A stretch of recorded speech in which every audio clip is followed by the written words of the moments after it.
네, 여러분 안녕하십니까. 오래간만에 반가운 분 모셨습니다. 이정현 전 새누리당 대표 모셨습니다. 어서 오십시오. 네, 안녕하셨습니까. 전 새누리당 맞죠? 맞습니다. 아주 당 이름이 이거 헷갈릴 때가 있어요. 무려 6년 전의 일입니다. 제가 2016년 12월 16일 날 하도 당대표 물러나라 그래 끌어내려서 내려온 지가 지금 벌써 만 6년째 7년째 돼가 당대표 물러나신 지가 벌써 만 6년이 넘으셨군요. 아이고.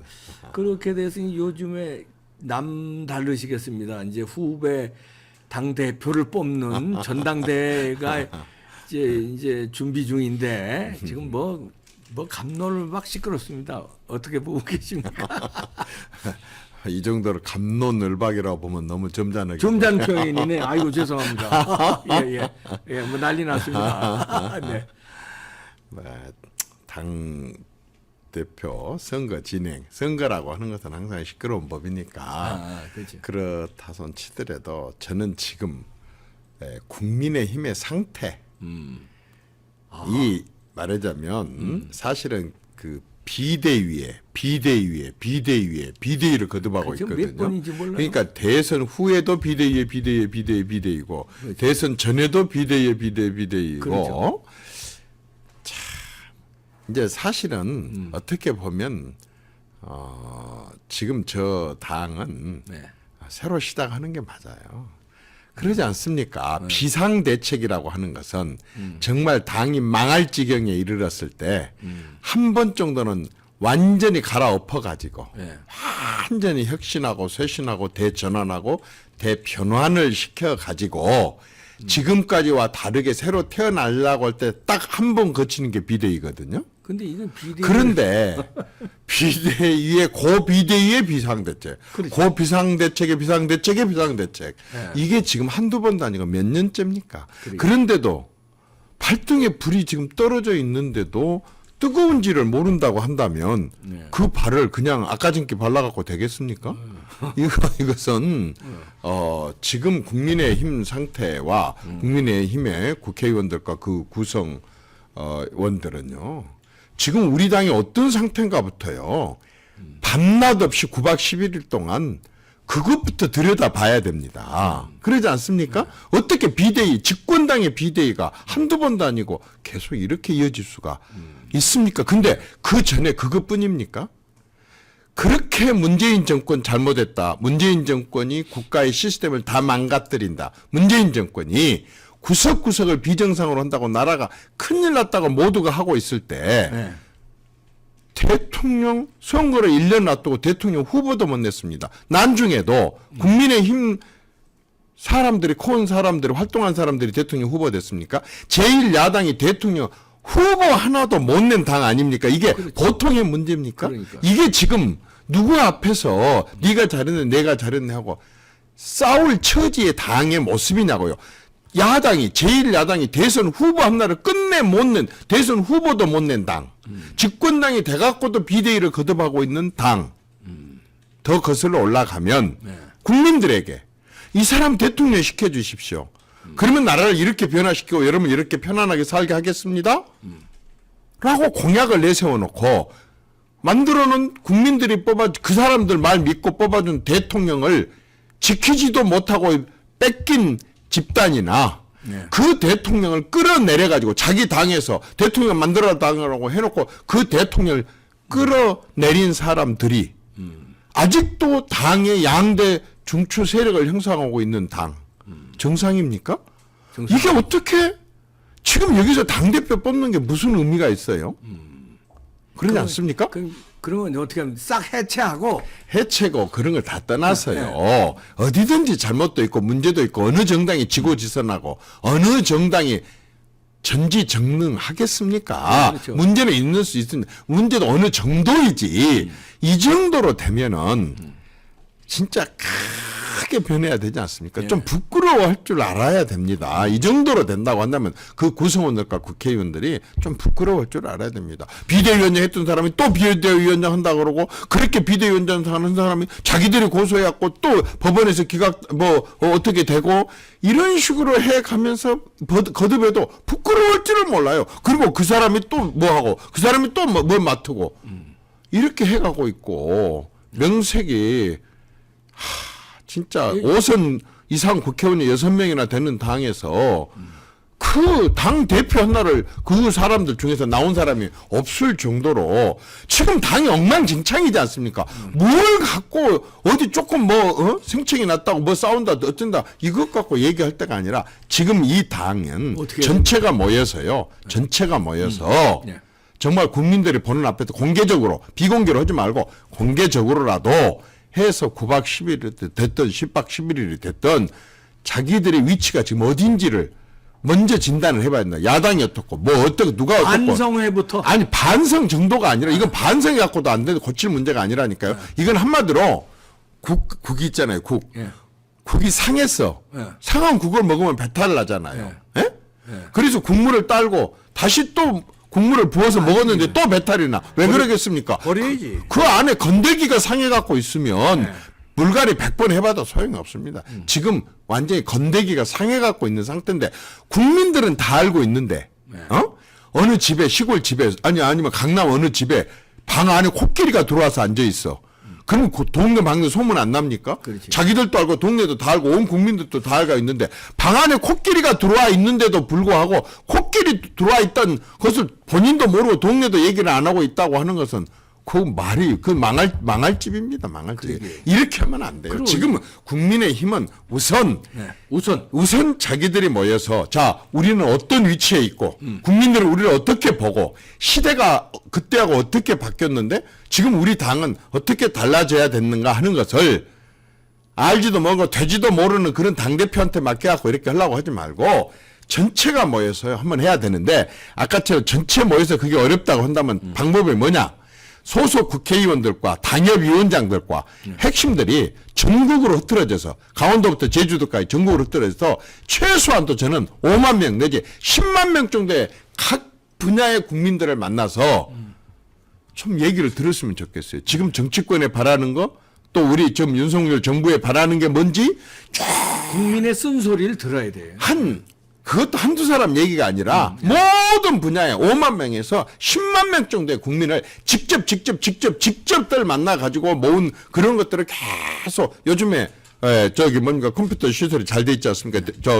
디지털 시설이 잘 돼 있지 않습니까? 다 올려가지고 분석해갖고 우리가 어디서부터 고쳐야 되겠다. 이건 누구의 정치의 진로와 미래에 상관없이 바뀌어야 되도록 이런 노력이라도 하는 모습을 국민들한테 우선 보여야 될 거 아니겠습니까? 아니 지금 당대표가 없었습니까? 당대표급의 비대위원장이 없었습니까? 그거 2달 뒤에 뽑으나 1달 뒤에 뽑으나 넉 달 뒤에 뽑으나 무슨 상관이 있습니까? 뽑힌 사람이 또 잘못해갖고 또 흔들어 대가지고 물러나서 다시 또 비대위 구성하면 어떻게 할 것인가? 총선 앞두고 이건요 지금 당이 황골탈퇴를 해야 되고 지금 이 당이 현대화를 해야 돼요. 현대화. 어떻게 현대화? 당이 현대화. 아까도 얘기했지만 국민들한테 물어보면 돼요. 국민들한테 물어보면 돼요. 지금 이 국민의힘의 사람 뽑는 방법이 아주 틀렸어요. 지난번에 대통령 때는 다급해서 우리가 그렇게 뽑았다 손치더라도 내년에 공천이나 아니면 지금부터라도요. 요즘에 혹시 미스터 트롯이나 미스 트롯 보셨어요? 그럼요. 또 다른 프로 많이 보시죠. 세상 천지에 저런 실력자들이 바로 우리 주변에 이름도 하나도 모르는 실력자들이 저렇게 많이 있었다는 거 알았어요? 그러니까. 경쟁을 붙여갖고 뽑다 보니까 천재들이 나오잖아요. 수도 없이 널려져 있잖아요. 정치권에는 그런 사람 없을 것 같아요. 꼭 무슨 검사가 돼야 되고 판사가 돼야 되고 박사학위를 받아야 되고 행정고시 사법고시 합격해가지고 차관식 장관식 지낸 사람들이야만이 인물이고 정치하는 사람들이고 나머지는 국민들 대변할 줄 모르는 사람들이에요.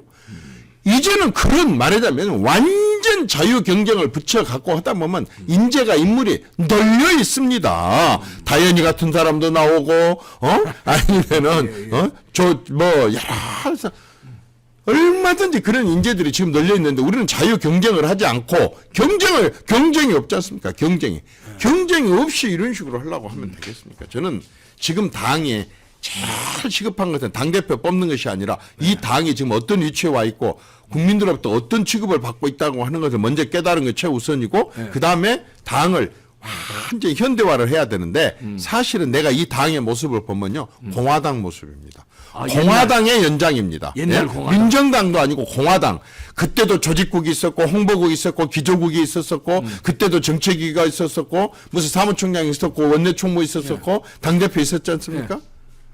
책에도 50년 전에 그 책에 그대로고 사고방식도 저 사람들은 우리 지지 않을 거야. 저 사람들은 우리 지지 않을 거야. 저 사람들은 우리 지지 않을 거야.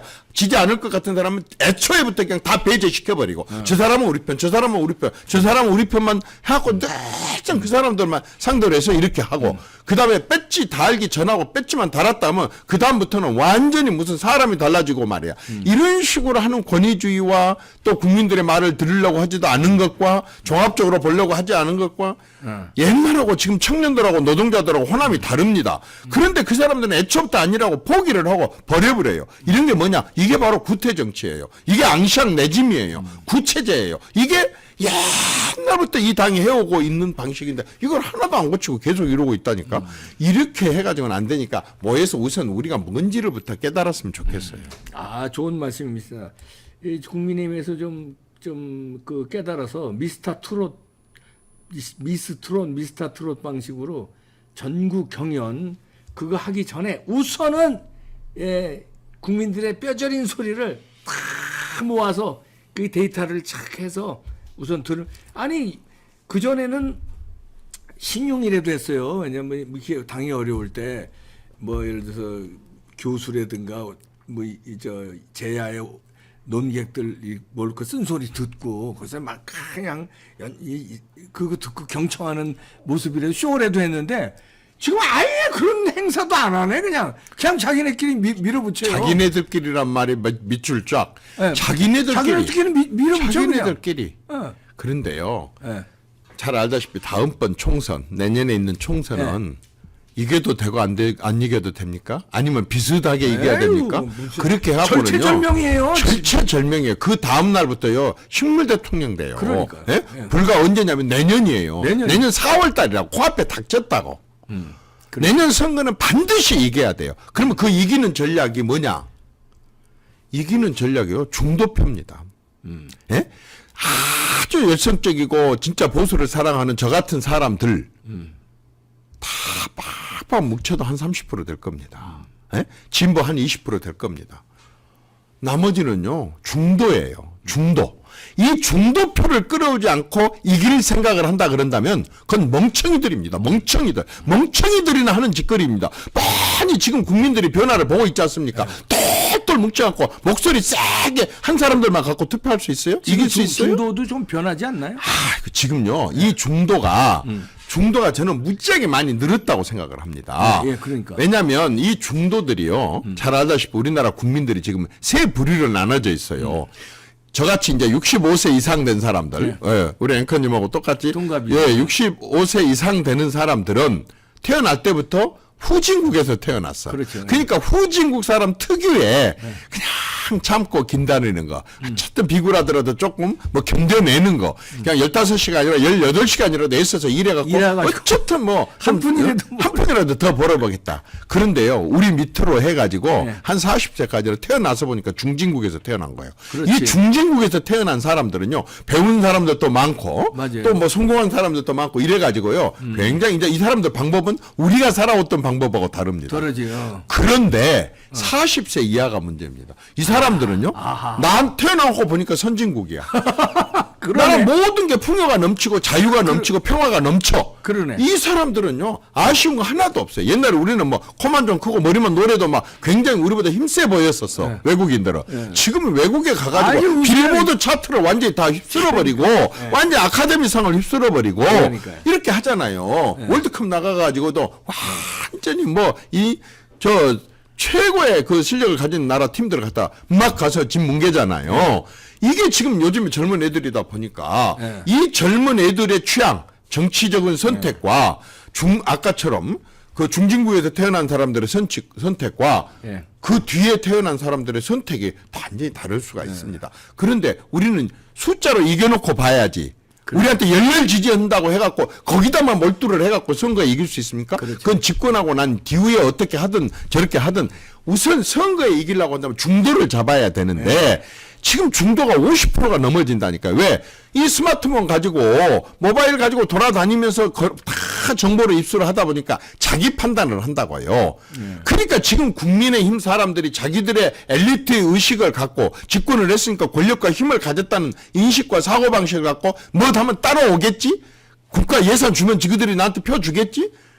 택도 없는 소리입니다. 지금 그 중도표를 잡아야 되고 이 중도표를 좀 잡아올 수 있는 그러한 당대표가 저는 상당히 좀 필요하다고 생각을 합니다. 중도표를 잡아올 수 있는 표. 저그들끼리 완전 좋아서 죽고도 못 사는 사람보다는 중도표를 잡아올 수 있는 사람들. 그 이 중도표를 잡아올 수 있는 사람이 누군가를 서로 경쟁을 좀 치열하게 이렇게 했으면 좋겠다는 생각이 들고 그리고 마지막으로요. 네. 요즘에 지금 나경원 뭐 이런저런 얘기들 나오고 해요. 네. 저는 좀 겁납니다. 지금 겁납니다. 이 상황이. 야당도 저 독한 야당도 다수당이 넘는 데다가 저렇게 집권한 지 반년도 안 된 대통령과 대통령 부인에 대해서 입으로 옮길 수도 없는 그러니까요. 그런 진짜 정말 아주 막된 그런 그 야당을 만나갖고 저렇게 힘들어 죽겠는데 저기 상대하기도 힘들어서 지금 국회에서 법안에 거의 뭐 80% 이상이 지금 통과를 못하고 다 대기하고 있고 대통령 하고 싶은 일도 못하는데 여당 내에다가 또 야당 같은 세력들을 만들면 되겠습니까? 이거 맞습니까? 이게 정치입니까? 이게 정치력입니까? 이게 정무입니까? 한번 생각해 보십시오. 예? 야당도 지금 싸우기가 버거워 죽겠는데 여당 안에가 또 야당 같은 세력들이 나와서도 안 되고 그런 세력을 만들어서도 안 되지 않습니까? 그런 모습을 보이는 사람들도 잘못되고 그렇게 또 비치게 만든 사람 쪽에서도 양쪽 저는 다 잘못이다 이런 얘기. 아닙니까? 맞아요. 아니 누구는 그렇게 지금 여당 내에 누가 돼도 다 지금 여당 내에 있는 사람들은 죽고 살고 대통령 성공하게 바라고 대통령의 내건 공약을 완성시켜갖고 국민들로부터 계속 지지받아서 총선에도 이기고 그다음 지방자치선거에서도 이기고 그다음 대통령 선거도 또 이겨야 되는 것에 대해서 반대하는 여당 사람 있어요? 여당 구성원 있어요? 양쪽 다. 그런데 그 사람들 중에 또 일부를 갖다가 다시 야당을 만들어 버린다고 한다면 야당 플러스 여당 내 야당까지 만들어 가지고 어떻게 총선을 이길 수 있고 말하자면 이 험난한 집권 그 국정을 운영을 해 나갈 수가 있겠습니까? 아니 아닌 건 아니라고 우리가 얘기를 해야 되지 않습니까? 국민들이 바보가 아니지 않습니까? 맞습니다. 모처럼 그 우리 이정현 대표의 목소리가 야 과거에보다 더 커졌습니다. 후배 당 대표 뽑는데 더 이게 걱정도 되고 화도 나고 그러시는데 지금 말씀 종합해 보면. 대통령실이나 나경원 대표 측이나 아니면 다른 후보들도 특히 나경원 대표와 대통령실이 잘 조율해서 서로 간에 상처 없이 잘 조정하지 않으면 이게 또 거기에서 반란 세력이 되고 이러면 참 힘들어집니다. 그래서 잘 조율해서 드랍을 하더라도 스무스하게 드랍하고 아니면 드랍이 아닌 다른 방법으로 스무스하게 하든지 그거는 양쪽이 잘 상책이 안 나게 잘 조율해 주시기 바랍니다. 이정현 전 대표였습니다. 고맙습니다. 감사합니다.